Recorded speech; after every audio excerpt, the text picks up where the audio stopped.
Assalamualaikum warahmatullahi wabarakatuh. Alhamdulillahirabbil alamin wa bihi nasta'in ala umuri dunya waddin. Wassalatu wassalamu ala asrofil anbiya'i wal mursalin wa ala alihi wa sahbihi ajma'in, amma ba'du. Kepada peserta Matsama MTS Model Ihsaniyah tahun ajaran 2021-2022 yang berbahagia, pada tahun ini Matsama di MTS Model Ihsaniyah menggunakan sistem daring. Kali ini perkenalkan, nama saya Isa Ade Aroyan sebagai guru SKI di MTS Model Ihsaniyah sekaligus sebagai wali kelas 9A. Kali ini saya akan menyampaikan materi terkait tentang virus COVID-19. Yang pertama adalah sejarah COVID-19. Ditemukan di dunia, penyakit ini disebabkan oleh coronavirus jenis baru yang diberi nama SARS-CoV-2. Wabah COVID-19 pertama kali dideteksi di kota Wuhan, Hubei, Tiongkok pada tanggal 1 Desember 2019 dan ditetapkan sebagai pandemi oleh Organisasi Kesehatan Dunia WHO pada tanggal 11 Maret 2020. Dugaan kasus pertama dilaporkan pada tanggal 31 Desember 2019.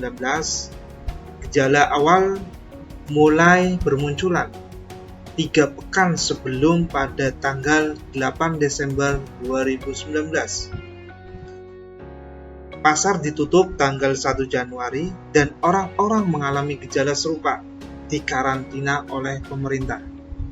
Kemudian pada tanggal 9 Januari dan 16 Januari 2020 mulai terdapat korban yang berjatuhan, yaitu ditemukan di Tiongkok.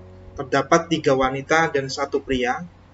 Kemudian di negara Thailand terdapat 2 pria. Kemudian Hong Kong 2 pria, Vietnam 1 pria, Jepang 1 wanita, Korea Selatan 1 pria, Singapura 1 wanita, Taiwan 1 pria, dan kemudian menyebar di Amerika Serikat serta Eropa. Kemudian virus COVID-19 di Indonesia. Pada tanggal 2 Maret 2020, untuk pertama kalinya pemerintah mengumumkan 2 kasus pasien positif COVID-19 di Indonesia. Namun, pakar epidemiologi Universitas Indonesia, yaitu Bapak Pandu Riono, menyebutkan bahwasanya virus corona jenis SARS-CoV-2 ini sebagai penyebab COVID-19 sudah masuk ke Indonesia sejak awal Januari. Ya, jadi bahkan kasus pertama COVID di Indonesia ini didapat melalui penelusuran Kementerian Kesehatan Republik Indonesia. Presiden kita tercinta yaitu Bapak Jokowi menyatakan bahwasanya orang Jepang ke Indonesia bertemu siapa, kemudian ditelusuri dan ketemu.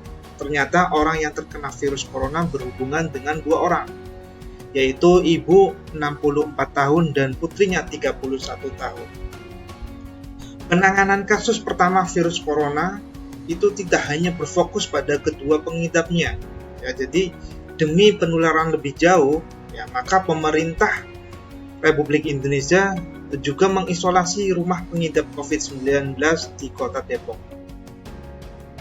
Kemudian sejarah COVID-19 terkait pada tanggal 31 Desember 19, ya, terdapat laporan kasus pneumonia yang tidak diketahui penyebabnya di Kota Wuhan, Provinsi Hubei, Cina. Awalnya itu per 3 Januari hanya 44 pasien.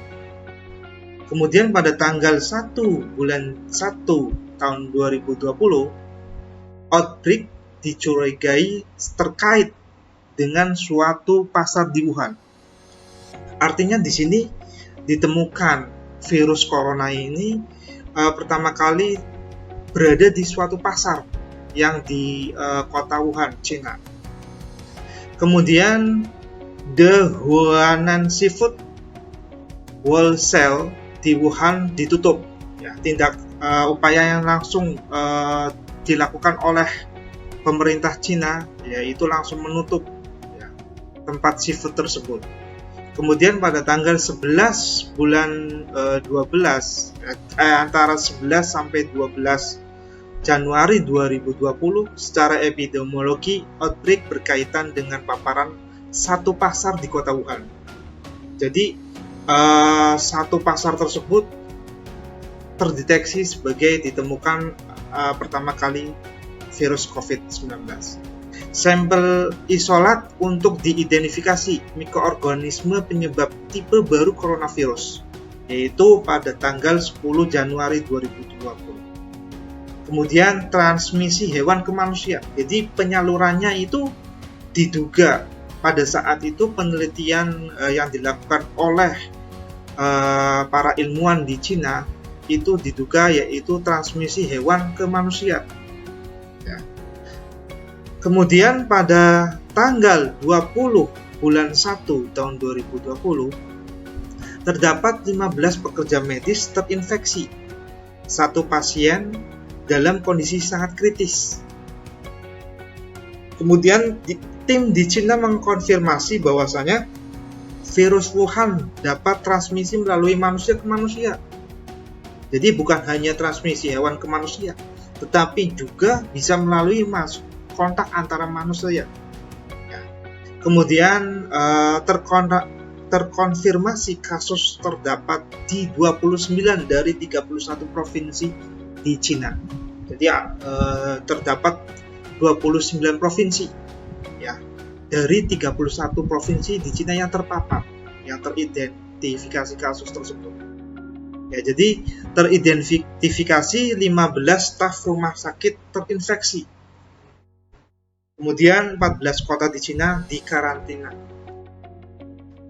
Kemudian sampai kondisi terkini, WHO menyatakan bahwasanya pandemi global virus corona jatuh ditetapkan pada tanggal 13 Maret 2020. Kasus penyebaran dilaporkan dari 141 negara. Jadi hampir seluruh dunia mengalami terpapar COVID-19.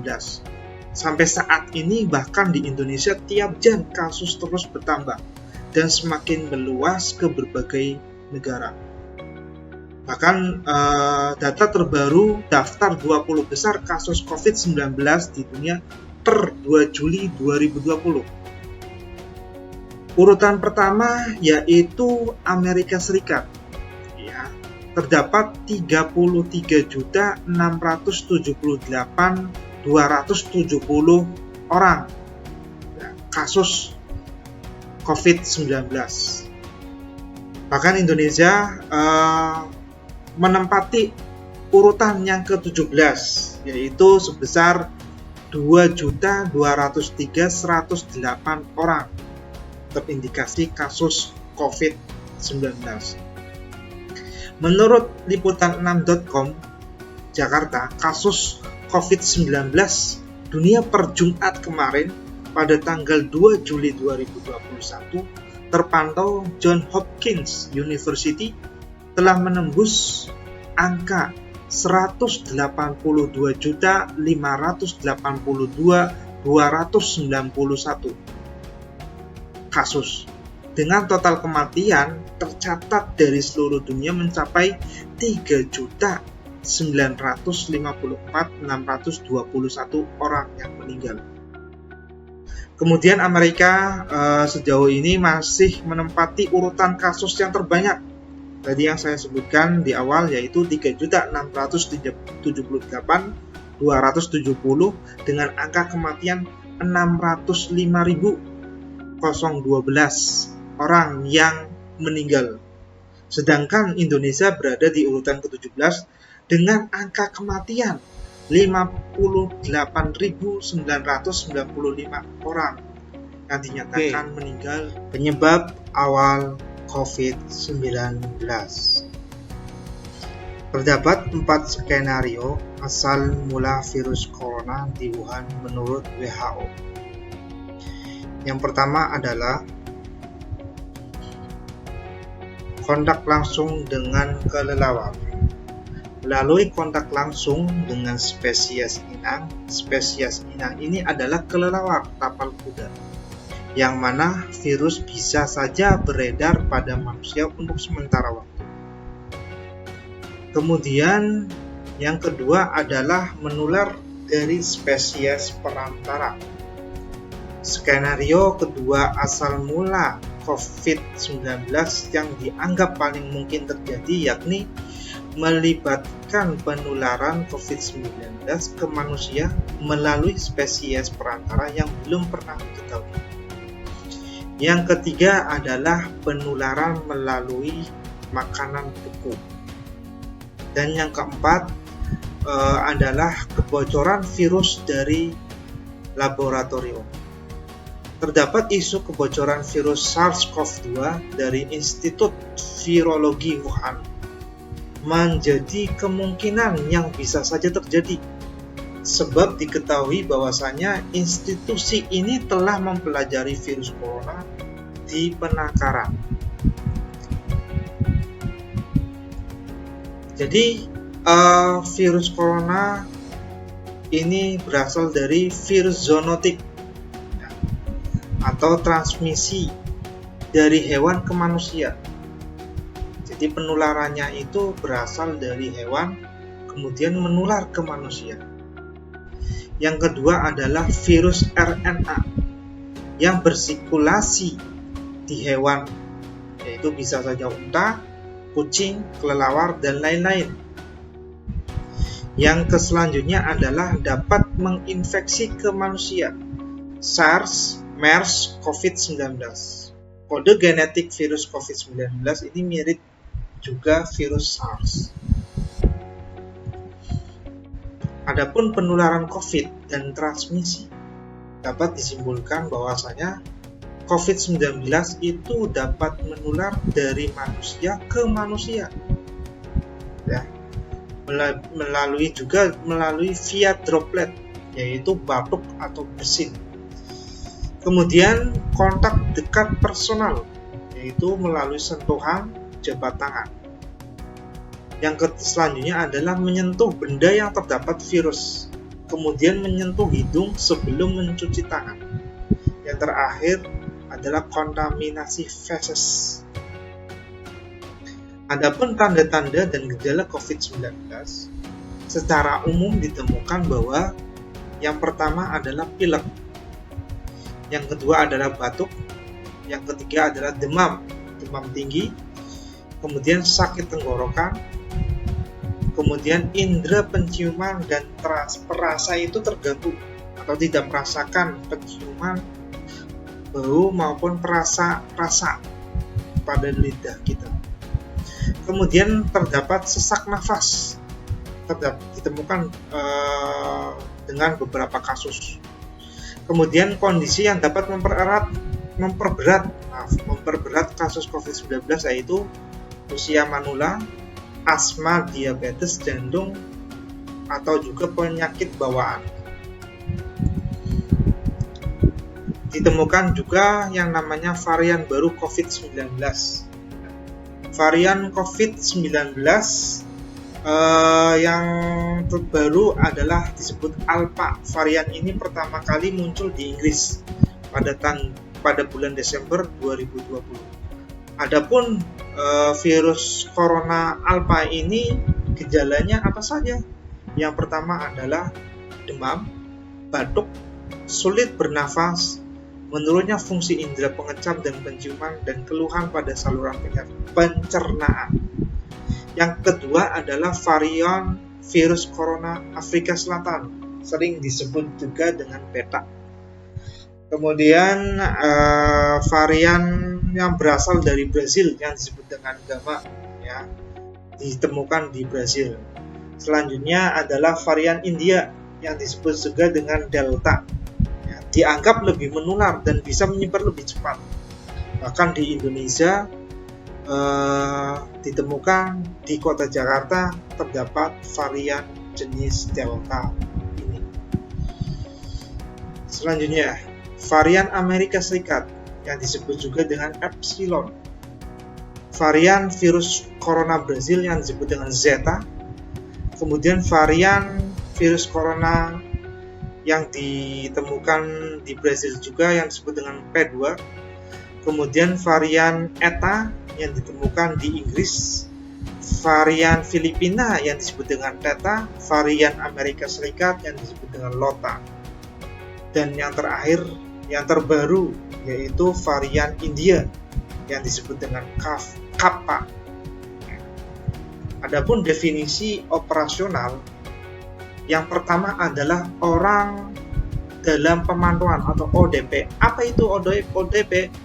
Yaitu seseorang yang mengalami gejala demam lebih dari 38 derajat Celcius atau ada riwayat demam ispa ringan sampai berat tanpa pneumonia, yang memiliki riwayat perjalanan ke negara daerah terjangkit pada 14 hari terakhir sebelum timbul gejala.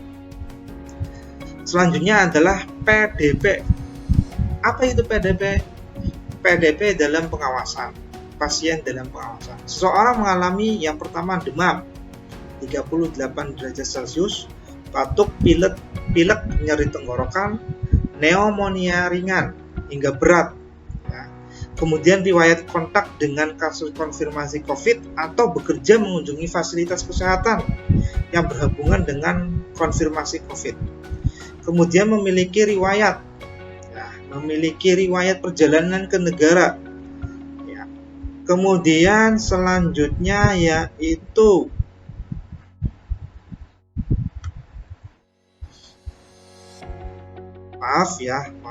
yang selanjutnya adalah kasus konfirmasi.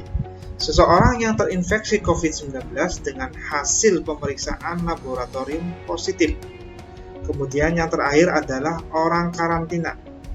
Apa itu orang karantina? Orang karantina yaitu orang yang memiliki riwayat perjalanan ke provinsi Hubei termasuk Wuhan, Cina, negara yang terjangkit lainnya pada 14 hari terakhir tanpa gejala. Selanjutnya adalah kontak erat. Adalah seorang yang melakukan kontak fisik atau berada dalam ruangan atau berkunjung bercakap-cakap dalam radius 1 meter dengan pasien dalam pengawasan probable atau konfirmasi. Yang pertama, kontak erat resiko rendah bila kontak dengan pasien dalam pengawasan. Yang kedua adalah kontak erat resiko tinggi, yaitu bila kontak dengan kasus konfirmasi atau probable. Selanjutnya, yaitu termasuk kontak erat itu siapa saja? Yang pertama adalah petugas kesehatan yang memeriksa, merawat, mengantar, dan membersihkan ruangan di tempat perawatan khusus. Kemudian orang yang merawat atau menunggu pasien di dalam ruangan tersebut. Kemudian yang ketiga adalah orang yang tinggal serumah dengan pasien. Yang keempat, tamu yang berada di dalam satu ruangan dengan pasien. Yang kelima adalah orang yang bepergian dalam suatu angkut, orang yang bekerja sama dengan pasiennya. Kemudian pencegahan dan pengobatan. Adapun pencegahan dan pengobatan yang dilakukan oleh Badan WHO maupun pemerintah Indonesia ada sebagai berikut. Pencegahan. Yang pertama adalah hindari kontak dekat dengan orang yang sakit. Kemudian yang kedua adalah hindari menyentuh mata, hidung, dan mulut Anda. Tetap tenang di rumah saat Anda sakit. Kemudian tutupi batuk, atau selanjutnya adalah pencegahan. Yang perlu dilakukan adalah yang pertama, hindari kontak dekat dengan orang yang sakit. Nah, ketika ada orang yang sakit, kita upayakan jangan terlalu dekat dengan orang yang sakit. Kemudian hindari menyentuh mata, hidung, dan mulut Anda. Kemudian yang ketiga adalah tetap di rumah saat Anda sakit. Keempat adalah menutupi batuk atau bersin dengan tisu, lalu buang tisu ke tempat sampah. Yang selanjutnya adalah bersihkan dan disinfeksi benda dan permukaan yang sering disentuh menggunakan semprotan pembersih rumah biasa. Yang selanjutnya adalah menggunakan masker. Kemudian sering-seringlah mencuci tangan dengan sabun dan air selama 20 detik, terutama setelah kita pergi ke kamar mandi, kemudian sebelum makan, dan setelah meniup hidung, batuk, atau bersin. Selanjutnya adalah jika sabun dan air tidak tersedia, gunakan pembersih tangan berbasis alkohol dengan setidaknya 60% alkohol.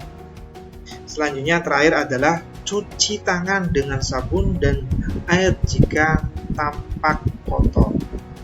Adapun treatment atau pengobatan, sebetulnya yang namanya COVID-19, para ilmuwan, para ahli, menurut WHO belum ada obat khusus untuk mencegah dan mengobati COVID-19.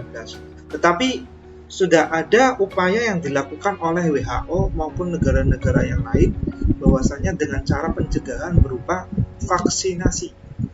Ada beberapa jenis vaksin yang ada di belahan dunia bahkan.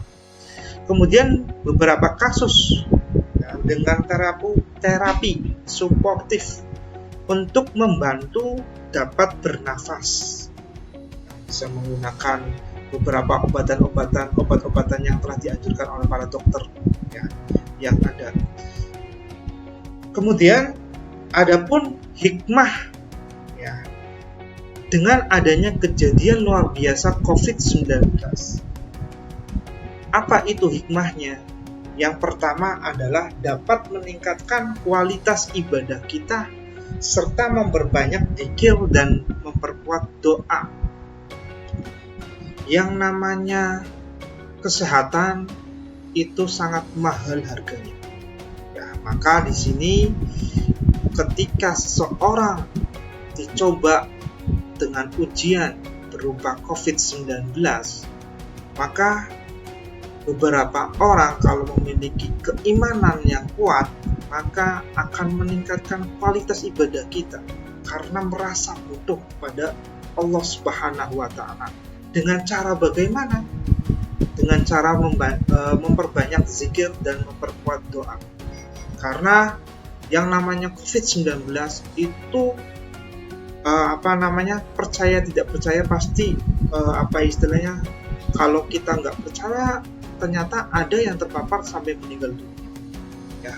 Kalau kita berarti memang benar-benar ada. Artinya di sini untuk meningkatkan kualitas ibadah kita kepada Allah Subhanahu wa Ta'ala supaya penyakit COVID-19 dapat terangkat. Kemudian yang kedua adalah menjaga kebersihan diri serta lingkungan, baik itu pakaian, kebersihan badan maupun kebersihan rumah kita.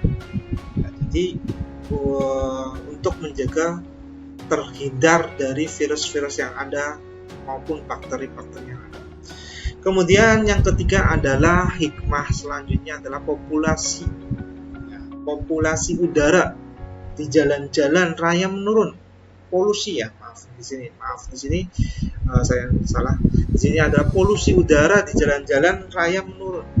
Udara menjadi bersih dan sehat. Karena apa? Karena masyarakat diharuskan berdiam diri di dalam rumah dan senantiasa menjaga kebersihan. Kemudian yang selanjutnya adalah meningkatkan rasa solidaritas antar sesama. Nah, ini ketika misalnya ada orang yang terjangkit COVID-19, supaya tidak terkena orang lain maka berdiam diri di rumah. Dan yang dilakukan oleh kita yang tidak terjangkit oleh COVID yaitu berusaha untuk meningkatkan rasa solidaritas antar sesama. Yang terjangkit itu nanti kalau kita mempunyai rezeki lebih, kita kirim makanan atau bantuan-bantuan yang lain, baik spirit ya, secara spiritual maupun secara berupa bentuk fisik, berupa makanan pokok dan sebagainya, untuk meningkatkan solidaritas antar sesama. Kemudian menumbuhkan rasa syukur atas segala nikmat dan karunia yang telah Allah berikan kepada kita semua. Ya, yang namanya kesehatan itu sangat mahal sekali. Bahkan yang namanya kematian itu tidak mengenal umur. Syarat seorang mati itu tidak harus tua dulu atau tidak harus muda dulu. Ya, yang namanya tua duluan meninggal ada yang masih muda, ada juga yang meninggal. Ada yang masih sehat, juga ada meninggal. Maka di sini menumbuhkan rasa syukur kepada Allah atas segala nikmat yang ada. Kemudian memperkuat kesadaran untuk terus menuntut ilmu. Kemudian yang selanjutnya adalah semakin banyak waktu untuk berkumpul dengan keluarga. Karena segala sesuatu kita dibatasi. Pergerakannya kerja di rumah, kemudian pembelajaran KBM di rumah juga, itu salah satu mempererat hubungan dengan keluarga juga. Kemudian memperbanyak infak dan sedekah. Selanjutnya adalah menjaga diri tidak melakukan kontak secara langsung, ya, khususnya yang bukan mahram. Dan terakhir adalah memperkuat tali silaturahim antar sesama manusia.